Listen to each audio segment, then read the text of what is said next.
Damos gracias a Dios que podemos oír su voz y dispongamos en nuestro corazón en esta mañana porque Él nos va a hablar. Porque su palabra abra nuestro corazón y nuestro espíritu está preparado para oír su espíritu, porque Él nos formó de esa manera. Y cuando estaba orando, preguntándole al Padre, ¿qué quieres compartir con nosotros en esta mañana? Vino claramente una palabra, intimidad. Intimidad. Y me acordé, y no creo que sea casualidad, que el título de los libros que leímos durante este tiempo de ayuno y el ánimo de nuestro pastor, que no era un tiempo de 21 días de ayuno, de que Dios estaba invitando a su iglesia a un tiempo muy especial. Y os acordáis del nombre de uno de los libros, era Hijos de la Intimidad. Tremendo, hijos de la intimidad, y de una y de otra manera, y con cada devocional y con cada capítulo que leíamos y con cada oración que hacíamos, la invitación del Padre era a intimidad. Y el otro título del libro, tremendo, El Jardín de la Amistad. Qué preciosa la invitación de Dios a que seamos sus amigos, sus hijos, amigos íntimos con Él. Pero para poder experimentar esto, yo me hice 3 preguntas y estoy seguro que posiblemente todos vosotros se lo hacen, porque ¿quién no quiere disfrutar de la intimidad con el Padre? Pero es que muchas veces no sabemos qué es intimidad. ¿De qué o de quién depende que tengamos intimidad?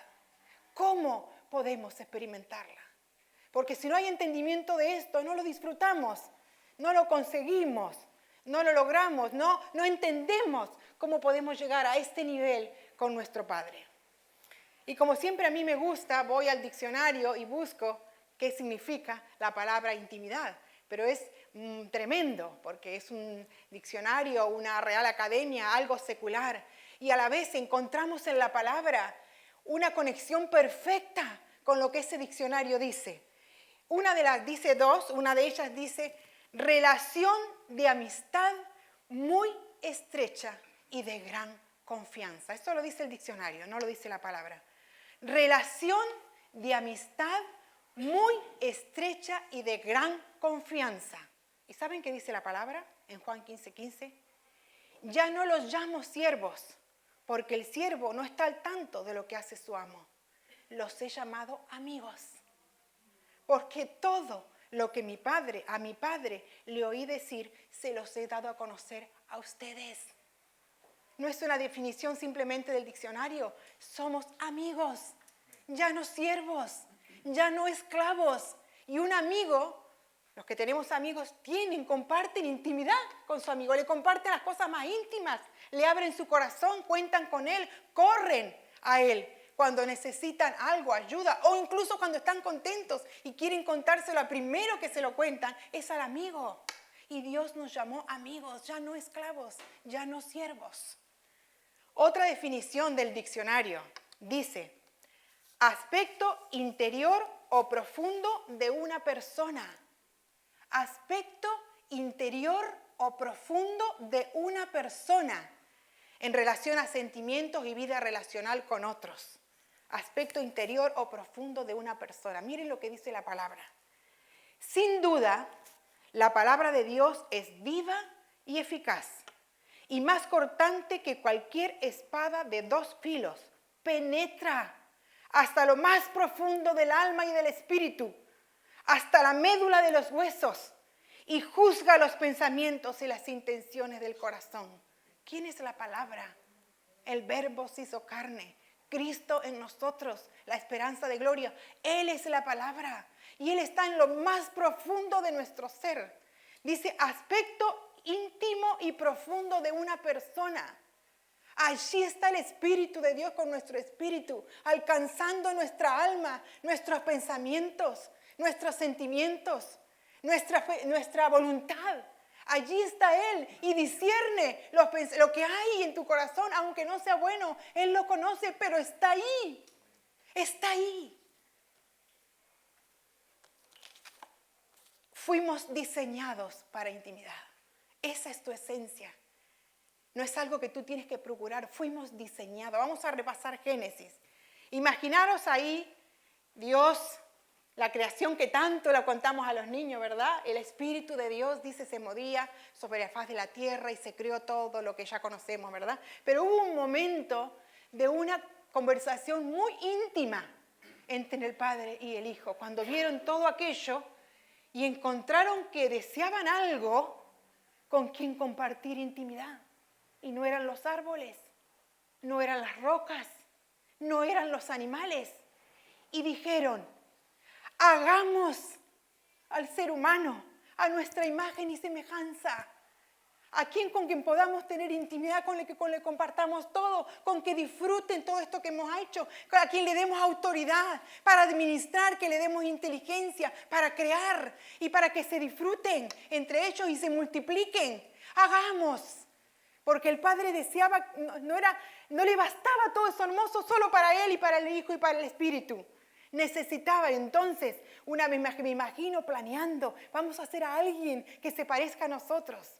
Y más adelante dice la palabra, y Dios creó al ser humano. Es emocionante esto, hermanos. A imagen de Dios se los creó, hombre y mujer los creó. Y dice la palabra que cuando Dios vio todo aquello, con la guinda del pastel que era el ser humano, creado a su imagen, dijo, esto es en gran manera bueno. Porque ahí estábamos tú y yo, reflejados como en un espejo, delante de la imagen de Dios. Es curioso ver, todos conocemos acerca de la Trinidad, ¿verdad? 3 en 1, Padre, Hijo y Espíritu Santo, ahí moviéndose en la creación, hablando, comunicando, pensando, vamos a crear el hombre, y la palabra dice que el Espíritu se movía sobre la faz de la tierra. 3 en 1, algún misterio que a veces no podemos comprender. Juan 10:3 dice, el Padre y yo somos uno. Una intimidad tremenda había ahí. Pero fíjense qué curioso lo que dice 1 Tesalonicenses 5:23. Y todo vuestro ser, ya se refiere a nosotros, espíritu, alma y cuerpo. El Padre, el Hijo y el Espíritu Santo, 3 en 1. Tú y yo, espíritu, alma y cuerpo. 3 en 1. No es lo mismo mi espíritu que mi alma que mi cuerpo. Y no puede separarse, no puede andar mi alma por ahí, ni mi cuerpo, ni mi espíritu. 3 en 1. De tal manera fuimos creados a imagen de Dios. Para que podamos comunicarnos con Él. Para que podamos tener intimidad con Él. Pero viene el gran desastre, ¿verdad? Que ya todos conocemos. Se perdió. Se perdió esa intimidad, se perdió esa comunicación, se perdió el ver cara a cara con Dios, se perdió el disfrutar todo lo que Dios había hecho. Y cuando estaba preparando esto me vino un ejemplo muy triste, pero también el más maravilloso, que es a veces cuando leemos, no sé si a ustedes les pasa, pero a mí cuando empezamos a leer del tabernáculo y de las partes y de las medidas y de la madera y de capítulo y capítulo que uno ni entiende las medidas, parece en verdad muy aburrido. Pero cuando yo entendí lo que Dios está queriéndonos hablar a través del tabernáculo, un edificio material. ¿Se recuerdan que el tabernáculo tenía 3 partes? El atrio, donde estaba el altar del sacrificio, y un lavacro, donde se lavaban las manos después del sacrificio, matar los animales. Luego estaba el lugar santo. En el lugar santo estaba el candelabro, que significa el Espíritu Santo. Estaba el pan de las proposiciones, que significa la palabra, nuestro alimento. Y justo inmediatamente antes de la entrada al lugar santísimo estaba el altar del incienso, que significa las oraciones que suben. Y luego se puede entrar al lugar santísimo, que era la presencia de Dios. Pero la manera en que se desarrollaba la actividad en el templo nos muestra algo muy triste. No se podía entrar a la presencia de Dios, porque se había perdido esa intimidad. Entraba una vez al año. Una vez al año. Una persona. El sumo sacerdote. Y yo sé que ustedes han oído muchas veces, entraban con una cadena en los pies. Porque como se desmayara, no que se muriera, ya si se mueren ni les cuento. Si se desmayaba, nadie podía entrar ahí. Tenían que sacarlo con una cadena. Porque se había perdido la intimidad con el Padre a causa del pecado. Esta es una de las imágenes más tristes del templo, por la manera en que se desarrollaba la actividad. Pero también es la más maravillosa, porque hubo uno que en el altar del sacrificio entregó su vida, nos dio el Espíritu Santo, el candelabro, para que alimentándonos de la palabra, volviéramos a reconciliarnos en intimidad con el Padre. Qué extremo, ¿verdad? Desde no poder entrar a ser abierto, como oraba Damián hace un rato, a la presencia del Señor con plena libertad.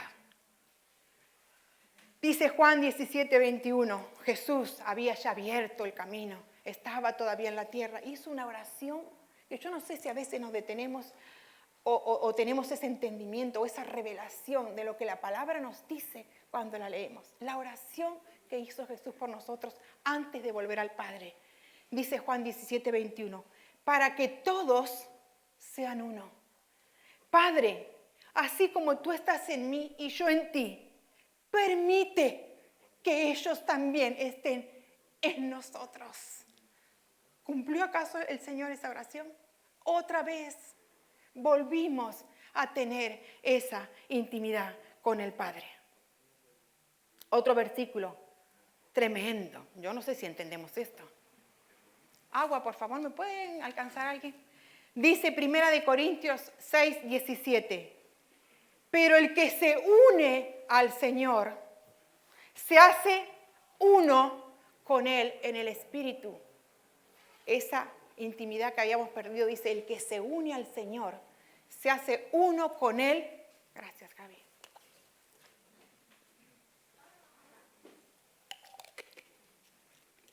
El que se une, esto es tremendo, el que se une al Señor se hace un espíritu con Él. Tú y yo acaso no le entregamos nuestra vida al Señor, no le aceptamos, no corrimos a su presencia cuando entendimos su sacrificio, lo que Él nos dio, su espíritu, la forma a través de la palabra de conocerle y de estar en su presencia, no en un momento del día, cuando estamos aquí en la iglesia o cuando hacemos un devocional. Ya hay intimidad con Él, somos un espíritu con Él y esto es indisoluble. Hermanos, no podemos estar más cerca de Él de lo que ya estamos. No podemos. Es imposible. Yo quiero hacer un ejercicio que tengo aquí. Le voy a pedir aquí a alguien fuerte como Josué. Tengo 2 plastilinas de 2 colores diferentes. Tengo las manos malas, así que le voy a pedir a Josué. Una azul y una amarilla. Que la una. Amásala bien y haz toda una masa, Josué. Como sea, tú amásala, que yo tengo las manos malas y no puedo. Tú ayúdame. Sí, exactamente. Esto es una masa y una bola ahí. Después cuando ya la tengas me la das. Hermanos, no podemos estar más cerca de Él de lo que ya estamos, porque somos un espíritu con Él. Y esa intimidad no se pierde aun cuando fallamos. Imposible, porque ya nos hizo uno con Él. Esto es intimidad. Primera pregunta respondida. ¿Qué es intimidad? Ser uno con Él, por su espíritu. Más. Esto tiene que, pero unirse bien. Es dura, pero tiene que hacerse una masa, un color común, ¿vale?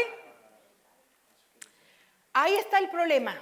Primera pregunta respondida. ¿Qué es tener intimidad? Esto es intimidad. Es volver a tener esa comunicación cara a cara con el Padre que ya tenemos, tú y yo. Pero ahora cometemos 2 errores. Y esta es quizás una de las razones que malinterpretamos esto y no podemos disfrutar de esa intimidad. 2 errores. Miramos nuestro comportamiento para medir nuestro nivel de intimidad con Dios. Miramos nuestro comportamiento. Algo tiene que cambiar en mí para tener intimidad. Es que no soy digna, no hago lo suficiente, no doy la talla, estoy desanimado, no he orado lo suficiente, no estoy diezmando, hace tiempo que no voy a la iglesia. Y entonces ya no tengo intimidad con Dios. Porque estoy mirando mi comportamiento. Y entonces mido mi nivel de intimidad. ¿Dónde estoy poniendo mi confianza si yo pienso que tengo que estar perfecto y tengo que hacer algo para poder cambiar? Estoy poniendo la confianza en mí mismo y no en lo que Dios hizo por mí. Tengo que cambiar. Tengo que mirarme a mí. No, yo me voy a proponer y yo lo voy a lograr. Pero todos hay momentos en que decaemos, nos desanimamos, fallamos, no oramos, no leemos la palabra. Y entonces, como depende de mí, ¿dónde estás poniendo tu confianza? ¿En ti o en lo que Él hizo por ti? ¿Lo tienes? Bueno, más o menos, porque está la mala. Está muy mala, no tú. La plastilina no se puede mezclar bien. Pero bueno, la idea de la plastilina era, ¿le acuerdan que al principio yo le dije que había 2 colores, verdad? Ahora no está bien mezclada, pero si terminamos de mezclarla bien, es otro color, ¿verdad? Es verde, el amarillo con el azul hace verde. Ahora yo le puedo pedir a José, vuelve al principio y hazme el amarillo y el azul. Imposible, ¿verdad? Imposible. Josué va a estar aquí toda la mañana, se va a terminar el culto, nos vamos a la casa y él va a seguir queriendo poder otra vez. Y aunque yo la tire, y aunque yo la pise, y aunque yo la amase, aunque yo la rompa, que muchas veces eso nos pasa porque nos desanimamos, el color sigue siendo el mismo. No cambia, porque soy un espíritu con él. Hermana, no depende de ti. No depende de ti. Depende de él. ¿De qué depende tener intimidad? Otro error que cometemos. Buscamos intimidad por lo que hacemos y no por quienes somos. Creo que la intimidad tiene que ser iniciada por mí. Tengo que hacer todo correcto para obtenerla. ¿O no creemos eso muchas veces? Tengo que hacer todo bien porque entonces voy a tener intimidad con Dios. Entonces estoy pensando en lo que tengo que hacer. Estoy errando. Estoy dependiendo de mí y no de Él que ya me dio, que ya me abrió el camino.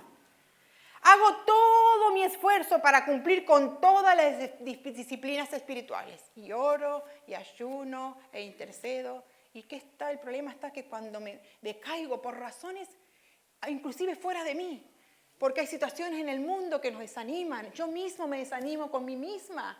Porque mi carácter sigue siendo el mismo, porque siempre tropiezo con la misma piedra, porque hoy estoy enferma, no estoy bien físicamente y no tengo ese ánimo. Y entonces ya me frustro, ya no tengo intimidad con Dios, ya dejé de ser íntima con Dios, ya me condeno a mí misma, ya me siento mal, ya me parece, tengo que empezar de nuevo, el famoso meta que nos ponemos todos los años, ¿no? Este año sí que voy a leer la Biblia todo el año. Y yo pienso, ahí voy a tener y voy a disfrutar de esa plenitud de intimidad con el Señor. No es que lo que hago no es importante. Claro que es importante orar. Claro que es importante estudiar la palabra. Claro que es importante leerla. Solo que no lo hago para obtener algo que ya tengo. Soy íntimo con Dios. Las disciplinas buenas, importantes, necesarias, no me hacen más íntimo, me permiten disfrutarle.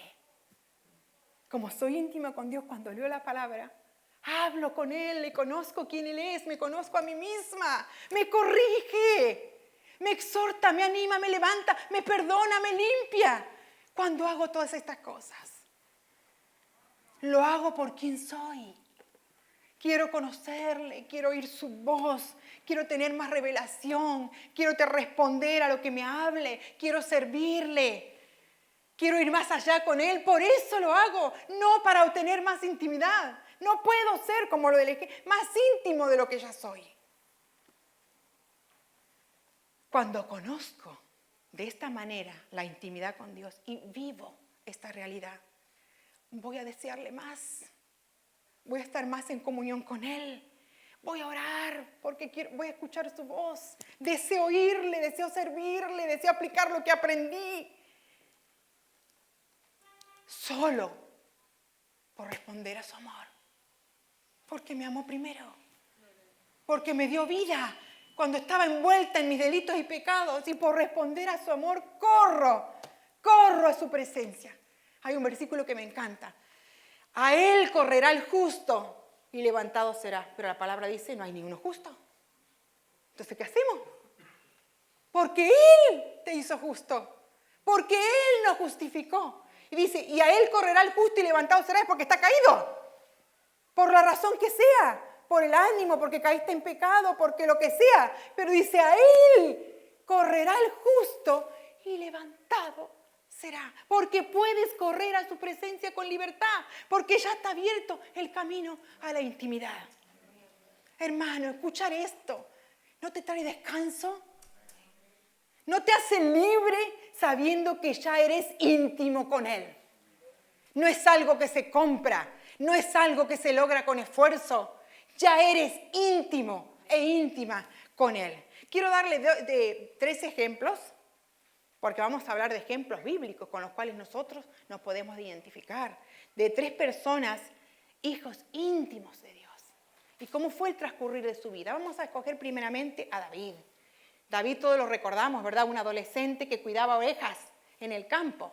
Y que cuando vino el profeta a ungir como rey a uno, decía, de esto ninguno es, y hay otro. Sí, se acordó el padre, allá hay uno.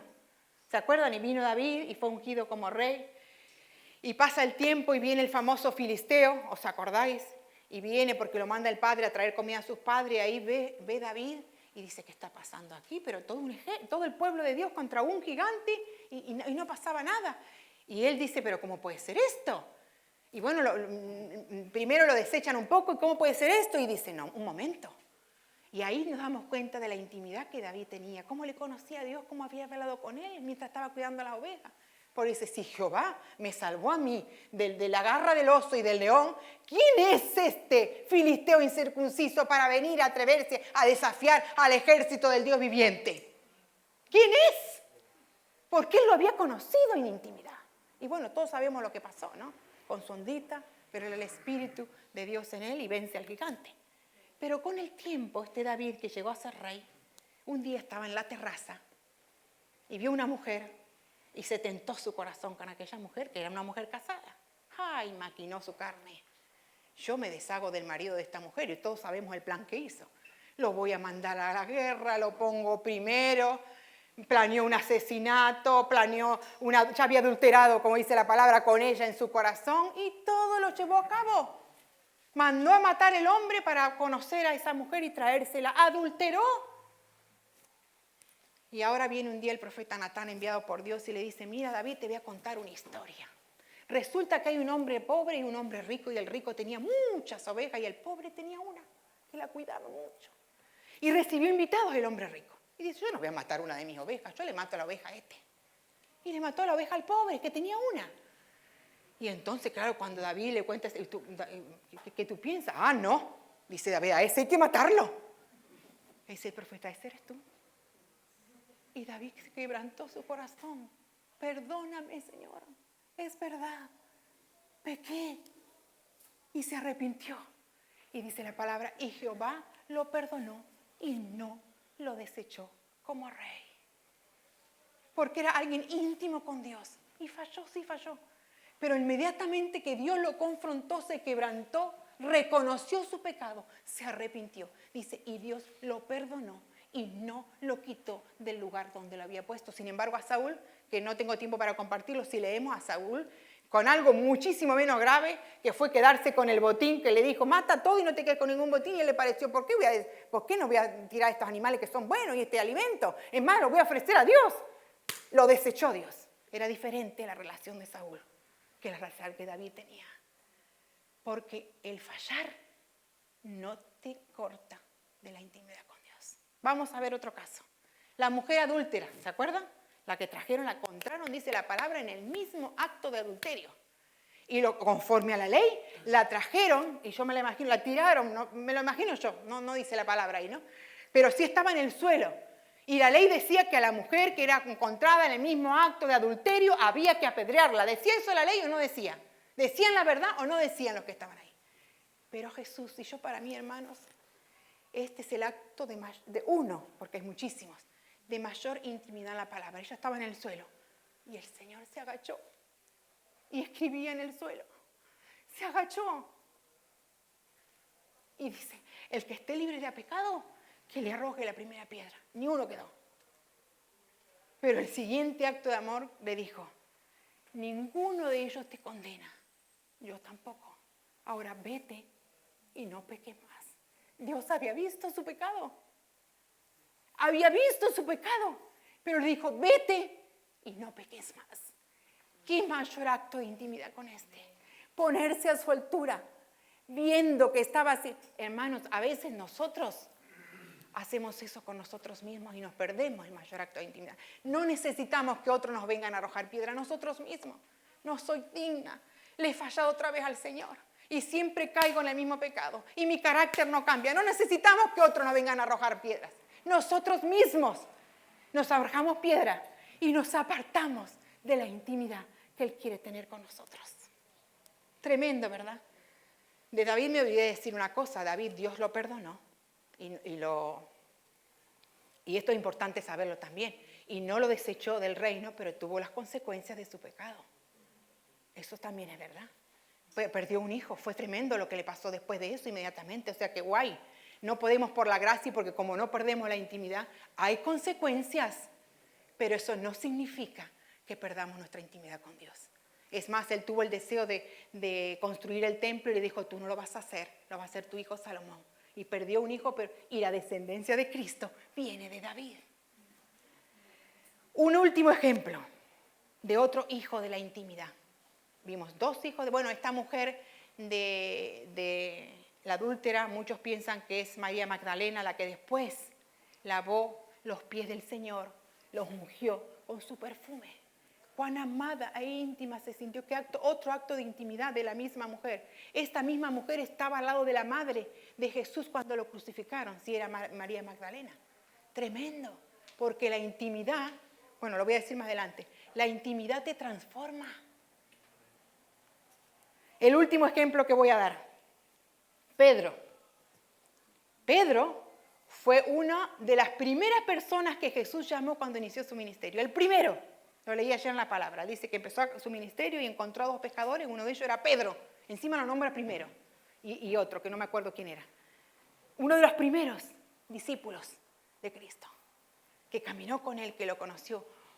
El primero en ser mencionado como los apóstoles que el Señor llamó. Pedro. Alguien íntimo. Que conocía a Dios. Que caminaba, que lo amaba.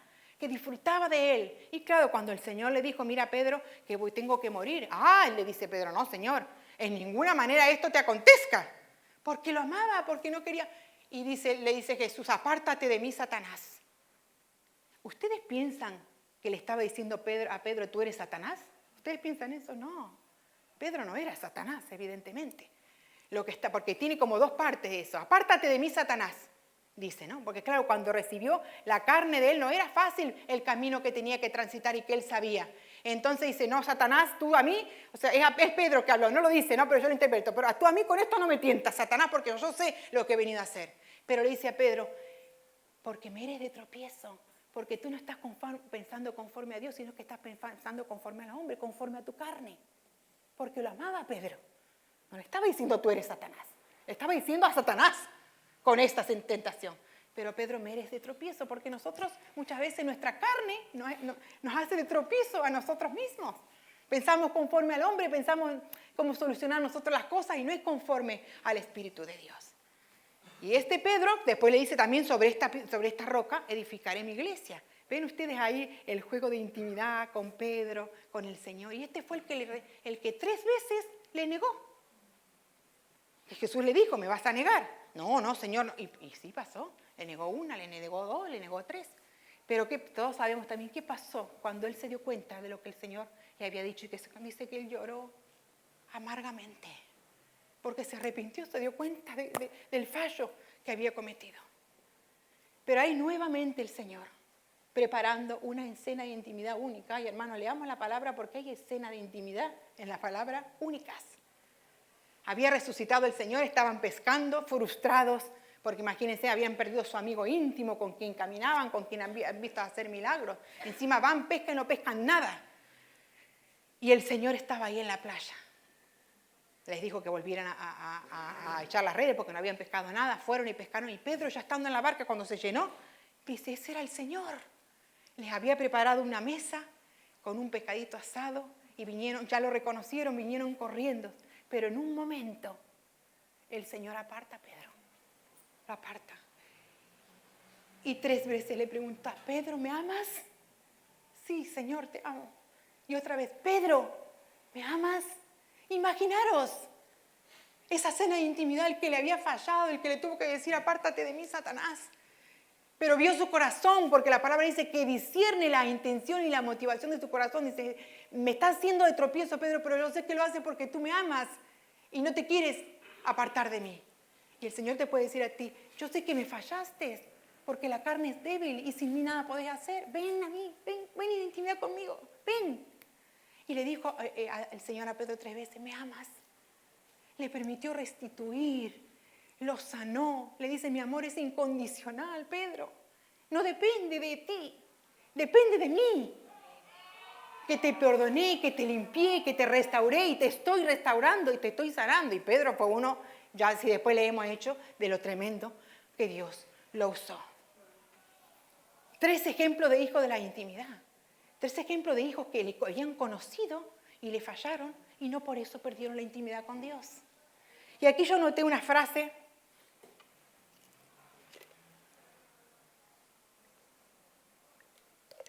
que me dio el Señor mientras estaba preparando esto. Esto es del Espíritu, no es mía. Pero llévatela en esta mañana. El pecado no te aparta de la intimidad. La intimidad con Él te aparta del pecado. El pecado no te aparta. Clávate esto de la intimidad. La intimidad con Él te aparta del pecado. Como cuando era el amor de Dios a través del profeta Natán acercándose a David en intimidad. Te equivocaste, David. No lo hiciste bien. Esa es la intimidad de Dios. Cuando Él se acerca en intimidad nos corrige en amor. No nos arroja piedra. No nos culpa. No nos condena si hoy no oraste. Si estás tan débil que no puedes ni leer la palabra. No te condena. Eres íntimo con Él. Y quiero terminar con algunos versículos que son otras de los tesoros de sabiduría, de las joyas, de esa riqueza que tiene la palabra. Y de la manera en que Dios nos invita a disfrutar de esa intimidad con Él. Dice Mateo 6:6, pero tú cuando te pongas a orar, entra en tu cuarto, cierra la puerta y ora a tu Padre que está en lo secreto. ¿Cuál es el lugar más íntimo de nuestra casa, verdad? Para los matrimonios, ¿cuál es el lugar más íntimo? El cuarto, donde hay relación, donde uno se conoce. Y ahí Dios te invita. ¿Me fallaste? Ven, enciérrate conmigo. Vamos a hablar. Déjame sonarte. Recibe mi perdón, mi restauración, mi sanidad. Reconcíliate conmigo, aquí estoy. Está abierto el camino, ven a mi presencia, ven, corre. Otro versículo tremendo de intimidad y podríamos sacar no sé cuántos otros. Apocalipsis 3:20. Mira que yo estoy a la puerta y llamo. Si alguno oye mi voz y abre la puerta, entraré, cenaré con él y él conmigo. Solamente si me oyes y abres la puerta, no si estás perfecto, no si has hecho todo lo correcto, no si nunca me fallas. Te preparé una cena. Ven, vamos a hablar del tema. ¿Qué te duele? ¿Por qué actuaste así? Quizás te defendiste, quizás buscaste en el lugar equivocado. Tantas razones, pero tengo una cena puesta para ti. Solamente ven y siéntate conmigo. Y si hay algo que charlar, lo hablamos. Y si hay algo que restaurar, lo restauramos. Si necesitas mi perdón, aquí lo tengo para ti. Hay un ejemplo que me dieron en una clase que escuché que me encantó. Y dice así: por cada minuto de interacción, mira Laura que está ahí con su bebé recién nacido. Escucha Laura, pero eso es para todos nosotros. Por cada minuto de interacción de la mamá con su bebé en brazos, mirándole a la cara, a través de gestos, palabras, sonrisas, como le hablamos a nuestro bebé, se crean 1000 nuevas conexiones y su cerebro se desarrolla y madura. Es tremendo esto. ¿Se lo leo otra vez? Por cada minuto de interacción de la mamá con su bebé en brazos cuando lo mira a la cara, se crean 1000 nuevas conexiones y su cerebro se desarrolla y madura. Lo mismo sucede espiritualmente. Sobre ti fijaré mis ojos. Tremendo. Te haré entender y te enseñaré el camino en el que debes andar. Si por ahí no, ven por aquí. Si te fuiste demasiado lejos, corro y te busco por aquí. Sobre ti fijaré mis ojos. Y cuando el Señor fija los ojos sobre ti y tú le miras, creces. 1000 interacciones con el Señor tendremos 1.000.000. de interacciones, porque Él es el Padre perfecto. Y con nosotros, conmigo, contigo, en sus brazos, creces y maduras. Sobre ti fijaré mis ojos. Mis amados hermanos, aquí quiero terminar. Eres íntimo con Dios. Vete con esto en esta mañana. Corre a Él. No importa cómo estés, no importa cómo te sientes, no importa cuánto has fallado. El pecado no te aparta de la intimidad. La intimidad con Él te aparta del pecado. Mírale a los ojos. Él tiene hoy, ahora, y aquí, mañana y dentro de un rato, y para siempre, sus ojos fijos sobre ti. Mírale. Levanta tu vista. No te mires a ti mismo. No mires lo que los demás piensan de ti. Y Él, cuando le mires, como Él te está mirando, hará resplandecer su rostro sobre ti. Amén. Le he pedido a Damián y al grupo de alabanza que nos dirijan y podamos masticar y llevarnos esta intimidad. No se queda aquí, ni por este tiempo de alabanza, ni por esta palabra oída. Te la llevas contigo porque eres un espíritu con Él y como el ejemplo de la plastilina, indisoluble. Eso no cambia. Disfrútale. ¿Qué es intimidad? Ya lo vimos. Es algo por lo cual fuimos hechos y formados. ¿De qué o de quién depende? No depende de ti. Depende de Él. ¿Y cómo puedo experimentarle? Corre, corre, corre, entra en tu cuarto. Ve a Él, déjate mirar, déjate abrazar. Es incondicional. Así puedo experimentar intimidad. Y dice, la comunión íntima de Jehová es con los que le temen. No dice con los que están perfectos, los que nunca han pecado, con los que le temen. ¿Saben lo que significa la palabra tener temor de Dios? Significa respeto, reverencia, amor, deleite. ¿Amas a Dios? ¿Te deleitas cuando Él te habla, cuando Él te toca? ¿A que sí? ¿A que le amas? ¿A que tienes respeto y reverencia cuando vienes delante de Él? Pues es todo lo que necesita. Si tienes todo eso, es porque le temes. Y a los que le temen, dice que Él tiene una comunión íntima. Y a ellos, dice, les hará conocer su pacto. Te va a hablar para tu vida, pero te va a hablar a ti, para la vida de otros. Te va a usar. Y su rostro va a resplandecer sobre ti y otros van a ver a Cristo en ti. Hermano, eso es intimidad. Recuerda, no depende de ti. Depende de Él. Solo ve y disfrútala. Amén.